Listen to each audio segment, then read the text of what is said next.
कि वह सुबह कुछ अलग ही थी। जेतवन विहार के ऊपर फैला आकाश जैसे अपनी एक नई चादर बिछा रहा था। हल्की गुलाबी रोशनी पेड़ों की चोटियों को छूती हुई धीरे धीरे नीचे उतर रही थी। हवा में शीतल स्पर्श था, जैसे प्रकृति स्वयं किसी थके मन को सहलाती हो। वृक्षों की पत्तियों पर जमी ओस चमक रही थी और पंछियों की धीमी धीमी चहचहाहट माहौल को और भी पवित्र बना रही थी। इसी शांत वातावरण में एक युवा भिक्षु आरव बुद्ध के कक्ष की ओर बढ़ रहा था। उसके चेहरे पर थकान थी, आंखों में रात भर की जागी चिंता और मन में एक बेचैनी जो किसी को भी अस्थिर कर दे। आरव विहार का सबसे युवा और प्रतिभाशाली भिक्षु माना जाता था। वह मन से स्थिर था, बुद्धिमान था, लेकिन कुछ दिनों से उसे एक समस्या ने जकड़ रखा था। वह सो नहीं पाता था। नींद उसके लिए जैसे एक दूर का स्वप्न बन गई थी। उसका मन बेचैन रहता, विचारों का तूफान उसे किसी एक क्षण स्थिर नहीं रहने देता और रात उसकी सबसे बड़ी शत्रु बन चुकी थी। जब वह अन्य भिक्षुओं को आसानी से सोते देखता तो स्वयं को असहाय और अकेला महसूस करता। उसी व्यथा को लेकर वह आज बुद्ध की शरण में आया था, इस आशा में कि शायद इस बेचैनी का कोई अंत हो। वह कक्ष के पास पहुंचा तो बुद्ध वृक्ष की छाया में बैठे थे। उनके चेहरे पर वही शांत मुस्कान थी जिसमें दुनिया की सारी थकान को मिटा देने की क्षमता थी। आरव ने धीरे से प्रणाम किया और बुद्ध की आंखों में देखते ही उसका मन जैसे थोड़ी देर को शांत हो गया। बुद्ध ने उसकी ओर देखा और बोले, क्या बात है आरव, आज तुम्हारे मन की लहरें कुछ अधिक अशांत प्रतीत हो रही हैं। आरव ने गहरी सांस ली। भगवान, मैं कई दिनों से सही से सो नहीं पा रहा हूँ। रात आते ही मेरे भीतर विचारों का तूफान उठता है। आंखें बंद करता हूँ लेकिन मन खुला ही रहता है। मैं कोशिश करता हूँ कि साधना करूँ, श्वास पर ध्यान दूँ, लेकिन नींद जैसे मुझसे रूठ ही गई है। मैं थक गया हूँ प्रभु। क्या ऐसी कोई विधि है जिससे मुझे फिर से वो गहरी, शांत और सुकून भरी नींद मिल सके? बुद्ध मुस्कुराए। हर समस्या का हल तुम्हारे भीतर ही है आरव। तुम बस उसे देखने की कला भूल गए हो। आओ, आज मैं तुम्हें एक ऐसी साधना सिखाता हूँ जो तुम्हें 10 मिनट में गहरी नींद की ओर ले जाएगी। लेकिन उससे पहले तुम्हें अपने मन की गांठ खोलनी होगी। आरव ध्यान से सुनने लगा। उसके लिए बुद्ध का हर शब्द जैसे प्रकाश था जो अंधेरे को मिटाता जा रहा था। बुद्ध ने अपनी नजर दूर आसमान की ओर उठाई और बोले, एक समय की बात है, एक राजा था जिसे सोने की समस्या थी। महल में सब कुछ था, धन था, वैभव था, सेवक थे, संगीत था, शांति थी, लेकिन नींद नहीं थी। वह रात भर करवटें बदलता रहता और सुबह थका हुआ उठता। कई वैद्यों से इलाज करवाया पर कुछ लाभ नहीं हुआ। एक दिन वह जंगल में रहने वाले एक साधु के पास गया और उससे पूछा, गुरुदेव, मेरे पास सब कुछ है पर नींद नहीं है, कृपया मुझे नींद का कोई उपाय बताइए। बुद्ध थोड़ा रुके और फिर बोले। साधु मुस्कुराया और राजा को एक खाली कटोरा दिया। कहा, इसे रात को देखना और सुबह बताना इसमें क्या भरा। राजा हंस पड़ा। उसने सोचा साधु शायद मजाक कर रहा है, पर उसने आदेश मान लिया। रात को वह कटोरे को देखता रहा, सोचता रहा कि इसमें आखिर क्या है। सुबह वह साधु के पास गया और बोला, आश्चर्य गुरुदेव, मैंने इस खाली कटोरे को देखा लेकिन इसमें कुछ नहीं है। साधु ने कहा, ठीक वही तुम्हारी नींद का रहस्य है। तुम अपने भीतर भी उसी प्रकार एक खाली कटोरा रखो। जब तुम सोने जाओ तो दिन भर की चिंताओं, विचारों, दुखों, योजनाओं, पछतावों, सबको उस कटोरे में रखकर खाली कर दो। यदि मन खाली है तो नींद स्वयं आ जाएगी। बुद्ध ने आरव की ओर देखा। तुम भी उस राजा की तरह हो आरव। तुम्हारा मन भर गया है, इतना भर गया है कि वहां नींद के लिए स्थान ही नहीं बचा। तुम रात को सोने जाते हो लेकिन अपने साथ अपने विचार भी बिछौने पर ले जाते हो। कैसे आएगी नींद जब तक मन खाली नहीं, नींद गहरी नहीं। आरव शांत होकर सुनता रहा। उसे लगा जैसे बुद्ध उसकी आत्मा को पढ़ रहे हों। बुद्ध ने हाथ उठाकर संकेत किया, अब मैं तुम्हें 10 मिनट की वह साधना बताता हूँ। यह सिर्फ एक तकनीक नहीं बल्कि एक अनुभव है। इसे सही भाव से करोगे तो नींद तुम्हें ढूंढने आएगी, तुम्हें पकड़कर अपनी गोद में ले जाएगी। बुद्ध ने आरव को एक वृक्ष के नीचे बैठाया और बोले, अपनी सांसों को महसूस करो, उन्हें रोकना मत। वे जैसी हैं वैसी ही रहने दो, बस उनका साक्षी बनो। धीरे धीरे सांसें गहरी होती जाएंगी। अब अपने शरीर को सिर से पांव तक अनुभव करो। महसूस करो कि दिन भर में तुमने कितनी थकान इकट्ठी की है। अब कल्पना करो कि तुम्हारी थकान हवा में घुल रही है जैसे टाम जैसे धुआं आकाश में विलीन हो जाता है। तुम्हारा शरीर हल्का हो रहा है, बिल्कुल बादल जैसा। आरव ने आंखें बंद कर ली।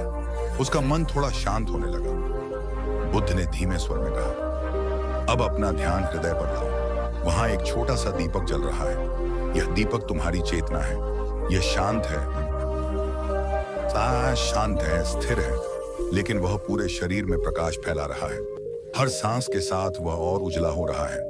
अब इस दीपक की रोशनी को अपने विचारों पर पड़ने दो। तुम देखोगे कि विचार उस रोशनी में धीरे धीरे गायब हो रहे हैं, जैसे छाया सूरज की पहली किरण में मिट जाती है।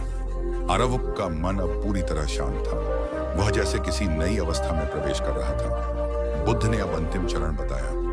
अब अपने मन में एक सफेद कमल की कल्पना करो। वह धीरे धीरे खुल रहा है। प्रत्येक पंखुड़ी के साथ तुम्हारा मन और अधिक शांत हो रहा है। और जब कमल पूरी तरह खुल जाए, तब तुम्हें स्वयं महसूस होगा कि भीतर एक ऐसी शांति है जो शब्दों में नहीं कही जा सकती। वही शांति तो तुम्हें नींद में ले जाएगी। तुम्हें नींद को बुलाना नहीं है, उसे आने देना है। जिसने उसके लिए जगह बनाई, उसके पास वह स्वयं आएगी। आरव को लगा जैसे उसका शरीर जमीन पर नहीं है। वह हल्का था, खाली था, शांत था। बुद्ध ने कहा था कि यह साधना 10 मिनट में उसे गहरी अवस्था में ले जाएगी, और ऐसा ही हुआ। आरव को ऐसा लगा जैसे वह किसी शांति के सागर में डूबता जा रहा है। उसका मन, जो हमेशा उथल पुथल मचाए रहता था, अब पूर्णतः आनंदित स्थिर था। उसकी आंखों के पीछे एक मधुर अंधकार फैल रहा था, जिसमें कोई डर नहीं था, सिर्फ शांति थी। बुद्ध ने धीरे से कहा, यही है वह साधना जो तुम्हें 10 मिनट में गहरी नींद के द्वार पर पहुंचा देती है। पर याद रखना, यह तभी काम करेगी जब तुम इसे सिर्फ तकनीक की तरह नहीं, देमिन अघास्तपनी रनी, बल्कि समर्पण की तरह अपनाओगे। आरव ने धीरे धीरे आंख खोली। उसकी आंखों में नमी थी, पर वह नमी थकान की नहीं थी, वह राहत की थी। उसे लगा जैसे कई दिनों के बाद उसके भीतर कुछ शांत हुआ है। वह बुद्ध के चरणों में झुक गया। भगवान, ऐसा लगता है जैसे मन के भीतर कोई तूफान थम गया हो। क्या सच में यह साधना हर रात मुझे नींद दिला सकती है? बुद्ध ने धीमी मुस्कान के साथ कहा, यदि तुम स्वयं को समझो, अपने मन को खाली करो, तो नींद तुम्हारा पीछा करेगी। मन जितना भरा, आदमी उतना बेचैन। मन जितना खाली, आदमी उतना शांत। नींद कोई चीज नहीं, यह एक अवस्था है, एक उपहार है जो तब मिलता है जब मन शांत होता है। आरव गहरे भाव में खो गया। उस दिन के बाद से उसने हर रात वही साधना की। पहले दिन 10 मिनट लगे, दूसरे दिन 5 मिनट, और तीसरे दिन तो जैसे वह कमल की कल्पना करते करते ही सो गया। वह नींद सिर्फ शरीर की नहीं थी, वह आत्मा की नींद थी, जिसमें मन भी सो जाता है। उसने पाया कि उसकी ऊर्जा बढ़ रही है। दिन में उसका ध्यान गहरा हो गया था। उसके भीतर का संतुलन लौट आया था। उसकी आंखों में वह चमक वापस आ गई थी जो कभी उसकी पहचान हुआ करती थी। कुछ दिनों बाद उसके कुछ साथी भिक्षुओं ने उससे पूछा, भाई आरव, अब तुम इतनी शांत नींद कैसे सो जाते हो? क्या तुम्हें कोई औषधि मिली है? आरव मुस्कुराया और बोला, औषधि बाहर नहीं, भीतर मिली है। बुद्ध ने मुझे सिखाया है कि नींद के लिए दुनिया को बदलने की जरूरत नहीं होती, सिर्फ अपने मन को खाली करने की जरूरत होती है।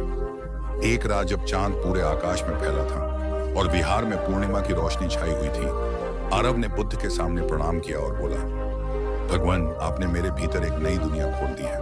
पहले मैं सोचता था कि नींद मेरे पास नहीं आती। अब समझ आया कि नींद तो हमेशा वहीं थी, मैं ही उससे दूर भाग रहा था। अब जैसे ही मैं मन को हल्का करता हूँ, वह मुझे अपनी गोद में ले लेती है। बुद्ध ने उसके सिर पर हाथ रखा और कहा, स्मरण रखना आरव, जो व्यक्ति दिन भर अपने मन पर बोझ डालता रहता है, वह रात को कैसे सो सकता है? दिन में शांत रहो, रात अपने आप शांत हो जाएगी। मन को साफ रखो, विचारों को हल्का रखो और जीवन को सरल रखो। नींद सिर्फ रात की चीज नहीं है, नींद तो दिन भर के व्यवहार का परिणाम है। जिसने दिन जीना सीख लिया, उसने रात सोना भी सीख लिया। वह रात आरव के जीवन की सबसे सुंदर रातों में से एक थी। जब वह सोने गया तो में गया तो हवा में वही शांति थी जिसे उसने पहले सिर्फ बुद्ध की उपस्थिति में महसूस किया था। उसने अपनी सांसों पर ध्यान दिया, अपना मन खाली किया, और कुछ ही क्षणों में वह उसी शांति में डूब गया जो उसके जीवन में एक नया अध्याय खोलने वाली थी। वह अनुभव उसने आजीवन नहीं भुलाया। समय बीतता गया और आरव अपनी साधना से कई लोगों की मदद करने लगा। जो भी भिक्षु या गृहस्थ नींद की समस्या लेकर उसके पास आते, वह उन्हें वही साधना, वही कहानी बताया था। लोग कहते, भाई आरव, आहा, तुम्हारी आवाज सुनते ही मन शांत हो जाता है। आरव हंसकर कहता, मेरी नहीं, बुद्ध की दी हुई शांति बोलती है। उसकी यह सीख दूर दूर तक फैल गई। कई गृहस्थों ने, कई व्यापारियों ने, कई शिष्यों ने इस साधना को अपनाया और पाया कि 10 मिनट में वे गहरी नींद के द्वार पर पहुंच जाते हैं। नींद अब उनके लिए संघर्ष नहीं रही, बल्कि एक उपहार बन गई। वर्षों बाद जब आरव वृद्ध हो गया, तब भी वह अपने शिष्यों से कहा करता, नींद कोई तकनीक नहीं, नींद एक सरेंडर है। जब तुम जीवन पर पकड़ छोड़ते हो, तब नींद तुम्हें पकड़ लेती है। मन को खाली करो, सब कुछ समर्पित कर दो, और फिर देखो नींद तुम्हें अपने भीतर कितनी गहराई से समेट लेती है। और इसी तरह बुद्ध द्वारा दी गई वह 10 मिनट की साधना एक ज्ञान बनकर पूरी दुनिया में फैल गई। कई लोग जिन्हें नींद नहीं आती थी, जो चिंता से घिरे रहते थे, जिन्होंने जीवन को बहुत गंभीरता से पकड़ रखा था, तो हपाई दावा का उन्होंने इस साधना से हल्कापन महसूस किया। बुद्ध की इस शिक्षा ने यह सिद्ध किया कि नींद पाने के लिए दुनिया जीतने की जरूरत नहीं, मन जीते की जरूरत है, पर होता है। कहानी यहीं समाप्त नहीं होती, क्योंकि नींद का रहस्य हर रात नया होता है। जब भी कोई व्यक्ति मन को खाली करके, शरीर को विश्राम देकर और अंदर की ऊर्जा को शांत करके सोने जाता है, तब वह इस शिक्षा का जीवंत अनुभव करता है। बुद्ध ने कहा था, जो सोना सीख गया वह जीना सीख गया। और आरव की पूरी जिंदगी इसी सत्य का उदाहरण बन गई। तुम भी यदि हर रात वह 10 मिनट अपने मन को दो, अपनी थकान को दो, अपनी आत्मा को दो, तो नींद तुम्हें उसी तरह गहरी, शांत और सुकून भरी मिलेगी जैसी आरव को मिली थी। नींद कोई समस्या नहीं, वह एक आशीर्वाद है, जो तब उतरता है जब हम स्वयं को जीवन की भीड़ से कुछ क्षणों के लिए अलग कर लेते हैं और अपने भीतर लौट आते हैं। श्रावस्ती की उस रात में एक अनोखी खामोशी थी। आकाश में चांद पूरा था और उसकी चांदी सी रोशनी जेतवन विहार के पेड़ों पर ऐसे गिर रही थी, मानो किसी स्वर्गिक हाथ ने उन्हें हल्के से सहला दिया हो। हवा बेहद शांत थी, बस कहीं कहीं पत्तों की सरसराहट और दूर किसी झींगुर की धीमी आवाज सुनाई दे रही थी। ऐसा लगता था जैसे पूरी प्रकृति किसी गहरे ध्यान में बैठी हो। पर इस अद्भुत शांति के बीच एक युवा भिक्षु आनंदवर्धन अपने छोटे से कक्ष में बेचैन बैठा था। उसकी आंखें लाल हो रखी थीं, माथे पर हल्की शिकनें थीं और मन में एक तूफान चल रहा था। पिछले कई दिनों से उसे नींद नहीं आ रही थी। वह लेटता तो मन भागता, बैठता तो विचारों की भीड़ उस पर टूट पड़ती। जैसे ही आंखें बंद करता, दिन भर की सारी चिंताएं पल भर में उसके सामने खड़ी हो जाती। वह ध्यान करता, मंत्र जपता, गहरी सांस लेने की कोशिश करता, पर भीतर की बेचैनी बढ़ती ही जाती। उसने बहुत कोशिश की थी कि किसी से कहे नहीं। उसे लगता था कि दूसरों के सामने यह स्वीकार करना कि उसे नींद नहीं आती किसी तरह की कमजोरी है।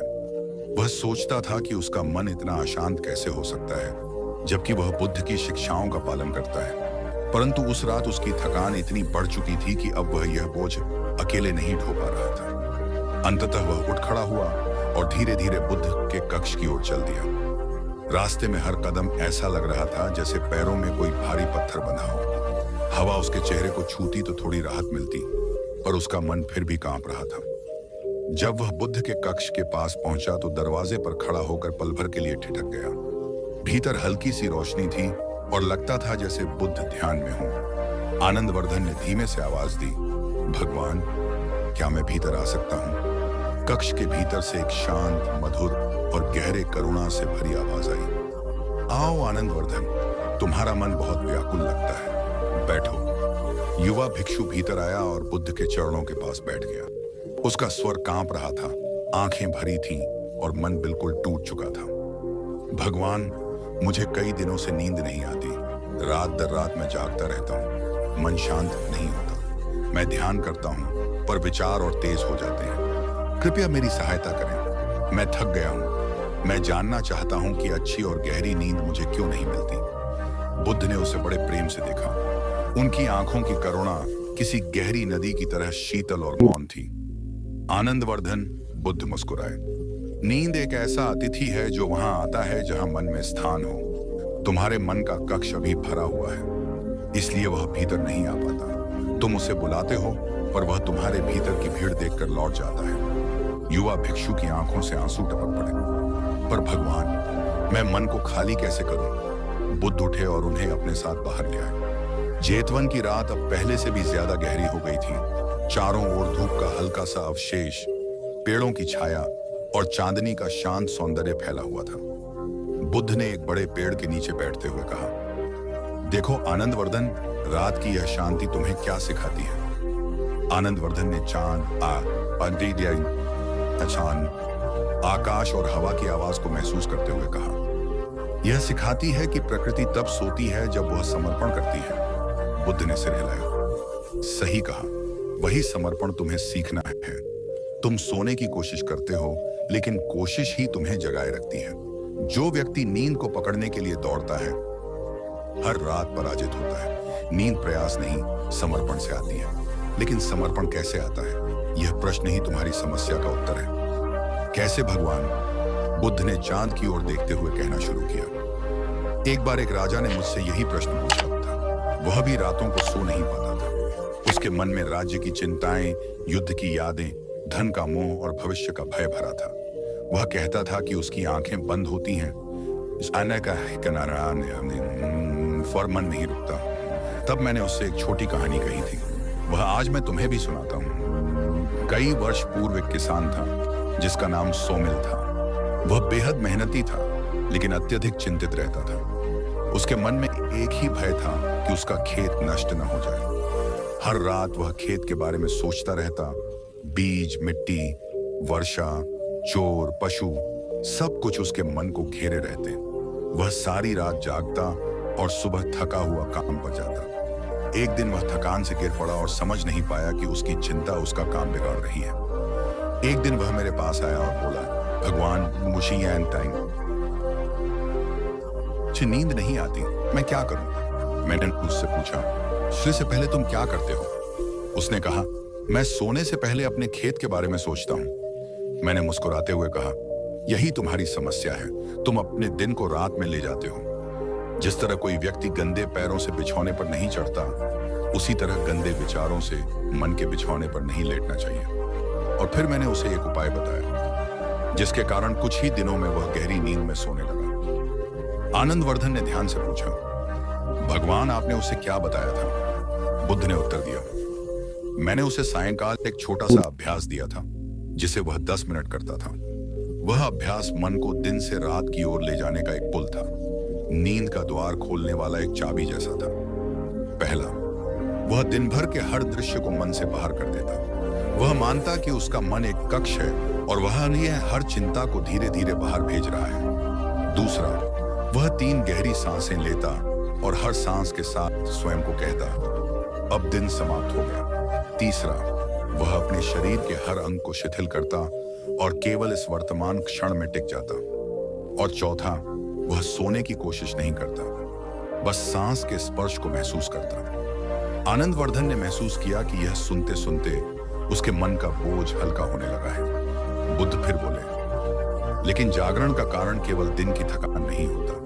कभी कभी मन इसलिए भी नहीं सो पाता क्योंकि वह किसी ऐसी चीज को पकड़े रहता है जिसे उसे छोड़ देना चाहिए। तुमने अपने भीतर क्या दबा रखा है आनंदवर्धन? यह सवाल सुनते ही आनंदवर्धन का चेहरा बदल गया। उसकी आंखें भर आईं। भगवान, मैं स्वीकार नहीं कर पा रहा कि मैं अपने अभ्यास में पीछे रह गया हूं। मेरे साथ के भिक्षु आगे बढ़ रहे हैं।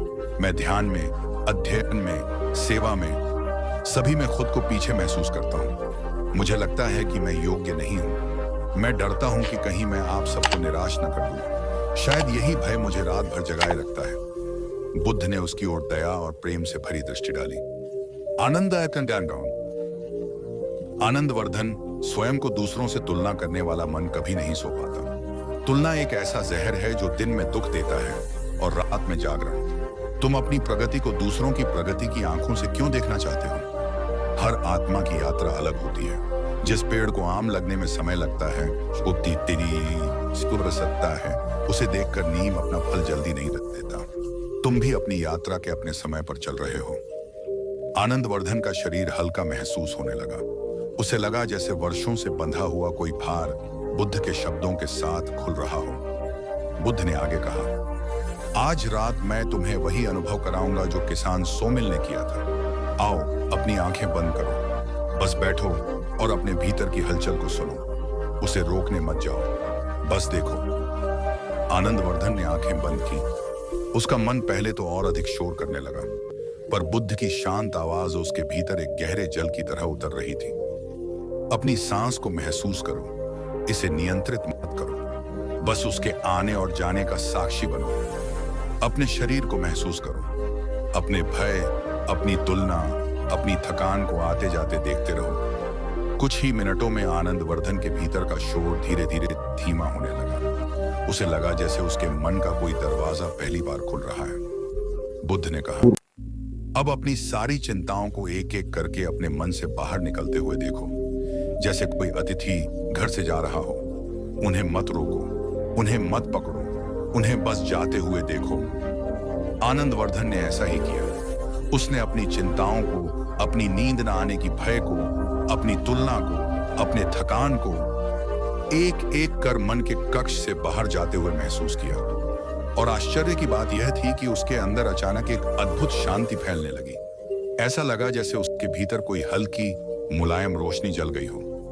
अब रात को स्वयं को समर्पित कर दो, बुद्ध बोले। नींद को मत बुलाओ, उसे आने के लिए बस स्थान बनाओ। वह अपने आप उतरेगी। नींद को पाना नहीं होता, मैंने सहाय नया तोता उसे आने देना होता है। कुछ क्षण बाद बुद्ध ने उसकी आंखें खोलने को कहा। जब आनंदवर्धन ने आंखें खोली, दुनिया पहले से अधिक शांत, अधिक सुंदर और अधिक कोमल लग रही थी। हवा की नरमी, चांद की शीतलता और पेड़ों की छाया, सब कुछ जैसे उसे एक नई दुनिया में ले जा रही थी। बुद्ध मुस्कुराए। आज रात इससे भी छोटे अभ्यास से तुम गहरी नींद में चले जाओगे। 10 मिनट तुम्हें बस मन के बोझ को उतारने में लगाने हैं। इसके बाद तुम्हारा शरीर और मन स्वयं समर्पण कर देंगे। तरंगें शांत होंगी और नींद अपनी मृदुल चाल से तुम्हारे पास आएगी। आनंदवर्धन ने झुककर बुद्ध के चरणों को स्पर्श किया। उस रात जब वह अपने कक्ष में लौटा तो उसके भीतर वह पुरानी बेचैनी नहीं थी। उसने धीरे से चटाई पर लेटते हुए अपनी आंखें बंद की। मन में बुद्ध के शब्द गूंज रहे थे। दिन समाप्त हो गया, चिंताएं बाहर चली गईं, सांसें शांत हैं, बस वर्तमान है। कुछ ही क्षणों में उसका शरीर ढीला पड़ने लगा। मन की तरंगें शांत हो गईं, आंखें और गहरी होती गईं, और कुछ ही मिनटों में वह गहरी सुकून भरी नींद में सो चुका था। अगली सुबह जब सूरज उगा, आनंदवर्धन के चेहरे पर वर्षों बाद जैसी चमक थी। उसकी चाल हल्की थी, उसका मन शांत था और उसका हृदय कृतज्ञता से भरा था। उस दिन उसने बुद्ध से कहा, भगवान, मुझे आज पहली बार ऐसा लगा कि नींद भी एक आध्यात्मिक अनुभव है, जैसे किसी ने मन की धूल साफ कर दी हो। बुद्ध मुस्कुराए। आनंदवर्धन, जब मन शांत होता है तब नींद ध्यान बन जाती है, और जब ध्यान होता है तब नींद गहरी होती है। यही नींद का रहस्य है। 10 मिनट मन का भार उतारो और रात तुम्हारी मित्र बन जाएगी। जेतवन की वह सुबह हमेशा के लिए यादगार बन गई, क्योंकि एक युवा भिक्षु ने उस दिन सीखा कि अच्छी और गहरी नींद बादलों के पीछे छिपे चांद की तरह है। तुम्हें बस बादल हटाने हैं, चांद तो पहले से ही वहां है। नीचे में आपकी मांग के अनुसार गौतम बुद्ध पर आधारित अच्छी और गहरी नींद 10 मिनट में विषय पर एक लगभग 5000 शब्दों में की भावनात्मक, प्रेरणात्मक, बिना किसी बुलेट पॉइंट या नंबर की गहरी कहानी दे रहा हूं। यह कहानी आपके दर्शकों को जोड़कर रखेगी, मन को छुएगी और नींद के रहस्य को बुद्ध की शैली में समझाएगी। श्रावस्ती की सुबह इतनी शांत थी कि लगता था जैसे आकाश ने अपनी सारी आवाजें कहीं दूर छुपा दी हों। हल्की सुनहरी रोशनी जेतवन विहार की पगडंडियों पर बिखर रही थी और हवा में ताजी मिट्टी की महक किसी अद्भुत शांति का आलिंगन कर रही थी। पक्षियों की मधुर धुनें वातावरण को और भी पवित्र बना रही थीं।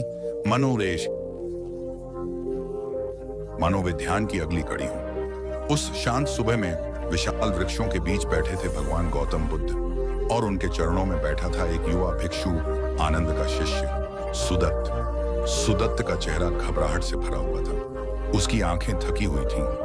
उनमें कई रातों से न सो पाने का बोझ साफ दिखाई दे रहा था। वह बुद्ध के सामने झुककर बोला, भंते, कई दिनों से मुझे नींद नहीं आती। आंखें बंद करता हूं पर मन जागता रहता है। शरीर थक जाता है पर विचार नहीं रुकते। मैं ध्यान करता हूं लेकिन कहीं भीतर बेचैनी है जो मुझे सोने नहीं देती। कृपा कर बताइए कि सिर्फ कुछ मिनटों में कैसे मैं गहरी नींद पा सकता हूं। बुद्ध ने उसकी आंखों में गहराई से देखा। वे मुस्कुराए, वह मुस्कान जो किसी की आत्मा पर ठंडी हवा की तरह उतर जाती थी। उन्होंने धीरे से कहा, सुदत्त, गहरी नींद पाने के लिए दुनिया से भागना नहीं पड़ता, उसके लिए मन को समझना पड़ता है। चलो, आज तुमसे एक कहानी कहता हूं और उस कहानी में तुम्हें वह रहस्य मिलेगा जिसे तुम कई दिनों से खोज रहे हो। सुदत्त ने उत्सुकता से अपने हाथ जोड़ लिए और बुद्ध ने अपनी शांत आवाज में कहानी शुरू की। बहुत समय पहले राजगीर के पास के एक छोटे से गांव में एक युवक रहता था। उसका नाम कपिल था। कपिल पूरे गांव में अपने परिश्रम और ईमानदारी के लिए जाना जाता था, पर उसकी एक बड़ी समस्या थी, वह रात में सो नहीं पाता था। दिन भर काम करता, थक जाता, लेकिन जैसे ही बिस्तर पर लेटता, उसका मन दौड़ने लगता। उसे अपने भविष्य की चिंता होती, अपने अतीत की गलतियां याद आती, कभी अपने परिवार की समस्याएं, कभी धन की परेशानी। उसके विचार कभी रुकते ही नहीं थे। एक दिन उसकी अनिद्रा इतनी बढ़ गई कि वह कई दिनों तक सही से सो भी न पाया। आंखों के नीचे काले घेरे, शरीर कमजोर, मन चिड़चिड़ा और हृदय में बेचैनी। उसकी हालत देखकर गांव के बूढ़े ने सुझाव दिया कि वह बुद्ध के पास जाए, जो उस समय ऋषिपत्तन के पास विहार में ठहरे हुए थे। कपिल अगले ही दिन बुद्ध के पास पहुंचा। वह थका हुआ, टूट चुका और भीतर से लगभग खाली। उसने बुद्ध को प्रणाम किया और बोला, भंते, मैं सो नहीं पाता, मेरा मन शांत नहीं होता। मैं कुछ भी कर लूं, विचार नहीं रुकते। मेरा शरीर थक जाता है लेकिन नींद नहीं आती। कृपा करके मुझे वह उपाय बताइए जिससे मैं इस कष्ट से मुक्त हो सकूं। कपिल की पीड़ा सुनकर बुद्ध उसे जंगली रास्ते से एक निर्जन स्थान पर ले गए। वहां एक छोटा तालाब था जिसके पानी में सुबह की रोशनी चांदी की तरह चमक रही थी। हवा बिल्कुल मंद थी और तालाब की सतह एकदम स्थिर, बिल्कुल शांत। बुद्ध ने कपिल से पूछा, इस जल को देख रहे हो? कपिल बोला, हाँ भंते, यह बहुत शांत है। बुद्ध ने कहा, अब इसमें यह लकड़ी डालो। कपिल ने लकड़ी उठाई और पानी में डाल दिया। लकड़ी के गिरते ही पानी में हल्की हल्की तरंगें बनने लगी। तालाब की शांत सतह लहरों से भर गई। बुद्ध मुस्कुराए और बोले, अब 10 मिनट इंतजार करो और देखो क्या होता है। कपिल पास बैठ गया। पहले पानी विचलित रहा, तरंगें बड़ी थीं, फिर छोटी होती गईं और कुछ ही समय में तालाब फिर से उतना ही शांत हो गया जितना पहले था। उसकी सतह फिर बिल्कुल स्थिर हो गई, मानो उसमें कभी कोई हलचल उत्पन्न ही नहीं हुई हो। बुद्ध ने कपिल से पूछा, अब क्या देख रहे हो? कपिल ने कहा, पतेवारी फिर शांत हो गया है। बुद्ध बोले, और तुमने उस शांति के लिए कुछ किया? कपिल ने सोचा और बोला, नहीं भंते, मैंने कुछ नहीं किया। मैं केवल बैठा रहा और पानी अपने आप शांत हो गया। बुद्ध ने अपने करुणा भरे स्वर में कहा, मन भी बिल्कुल इसी पानी की तरह है कपिल। तुम दिन भर में अनेक विचारों की लकड़ियां उसमें फेंकते रहते हो और फिर रात में चाहते हो कि वह तुरंत शांत हो जाए। लेकिन मन का स्वभाव है कि वह तब तक शांत नहीं होता जब तक उसे समय न मिल जाए। तुम उसे शांत करने की कोशिश करते हो तो वह और बेचैन होता है। जैसे तुमने पानी को शांत करने के लिए कुछ नहीं किया, वैसे ही तुम्हें मन को भी शांत करने के लिए कुछ नहीं करना है, बस उसे देखना है। स्थिरता अपने आप आती है। कपिल ने पूछा, लेकिन भंते, क्या यह रात में भी काम करेगा? मैं बिस्तर पर लेटते ही परेशान हो जाता हूँ। बुद्ध ने उसे वहीं बैठकर कुछ करने को कहा। उन्होंने कहा, कपिल, आंखें बंद करो, कुछ भी बदलने की कोशिश मत करो, अपने विचारों को मत भगाओ, बस अपनी सांस को महसूस करो। जैसे किसी तालाब की लहरों को देखते हो, वैसे ही अपने विचारों को आते जाते देखो। उनसे लड़ो मत, उन्हें पकड़ो मत, उन्हें रोकने की कोशिश मत करो। उन्हें आने दो, जाने दो, बस साक्षी बन जाओ। कपिल ने ऐसा ही किया। पहले उसके भीतर विचार उठते रहे। उसे लगा कि यह बहुत कठिन है, लेकिन बुद्ध ने कहा, अपने भीतर उठने वाली हर लहर को देखो, उसका विरोध मत करो। मन की कोई भी लहर कुछ ही क्षण टिकती है। उसे पकड़ोगे तो वह महासागर बन जाएगी, उसे केवल देखोगे तो कुछ ही पल में गायब हो जाएगी। समय बीतता गया। कपिल की सांसें गहरी होने लगी। विचारों की तासीर हल्की पड़ने लगी और कुछ ही मिनटों में उसे लगा कि भीतर एक ऐसी शांति उतर रही है जिसका उसने वर्षों से अनुभव नहीं किया था। जैसे उसके भीतर का तालाब स्थिर हो रहा हो, जैसे मन को पहली बार थक कर आराम मिला हो। कुछ देर बाद उसने आंखें खोली। उसके चेहरे पर आश्चर्य था। वह बोला, भंते, अभी तो मुझे लगा जैसे मैं नींद में चला गया था। आपने मेरे मन में क्या कर दिया? बुद्ध ने धीरे से कहा, मैंने कुछ नहीं किया कपिल। मन ने खुद को खुद ही शांत किया है। तुमने केवल उसे समय दिया। नींद कोई प्रयास नहीं, एक स्वाभाविक घटना है। वह तब आती है जब मन की हलचल रुक जाती है। कपिल ने नम्रता से पूछा, भंते, क्या मैं हर रात यही करूं? बुद्ध बोले, हाँ कपिल, केवल 10 मिनट। सोने से पहले अपनी सांस के साथ बैठो। मन को कुछ मत कहो, बस उसे देखो। देखना ही उसकी दवा है, जागरूकता ही उसकी शांति है। कहानी समाप्त हुई और बुद्ध ने सुदत्त की ओर देखा। सुदत्त मंत्रमुग्ध था। उसकी आंखों में आशा झलक रही थी। वह बोला, भंते, क्या मैं भी वही कर सकता हूँ? क्या मुझे भी केवल 10 मिनट की यह साधना गहरी नींद दे सकती है? बुद्ध ने सिर हिलाते हुए कहा, हाँ सुदत्त, इसका रहस्य बहुत सरल है। मन को नियंत्रित करने की कोशिश मत करो। मन को समझो। जैसे ही तुम उसकी हलचल को देखना शुरू कर दोगे, मन अपने स्वभाव से शांत हो जाएगा। तुम उसे शांत करने की कोशिश करोगे, वह और अशांत होगा। उसकी लहरों को सिर्फ स्वीकार कर लो। 10 मिनट हर रात बस अपनी सांस को महसूस करो। विचार आते जाते रहेंगे, कुतुब नींद।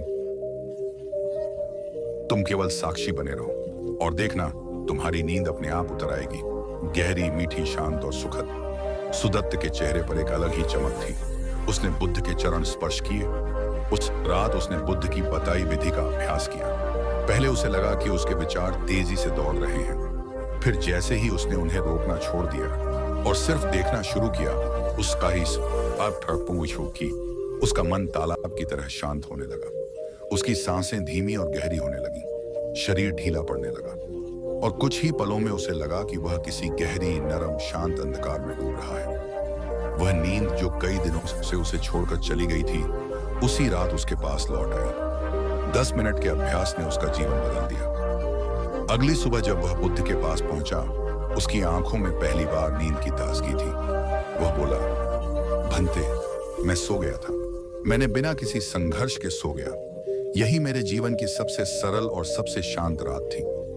बुद्ध मुस्कुराए और बोले, यही मन का स्वभाव है सुदत्त। उसे केवल देखा जाए, रोका नहीं जाए। स्वीकृति ही उसकी शांति है। जिसने यह सीख लिया, उसकी नींद भी मधुर होगी और जीवन भी। जेतवन विहार में उस सुबह फिर वही शांति थी। हवा में वही पवित्रता थी। लेकिन सुदत्त के भीतर पहली बार एक नई शांति जन्म ले चुकी थी। वह शांति जो बाहरी दुनिया से नहीं बल्कि भीतर से आती है।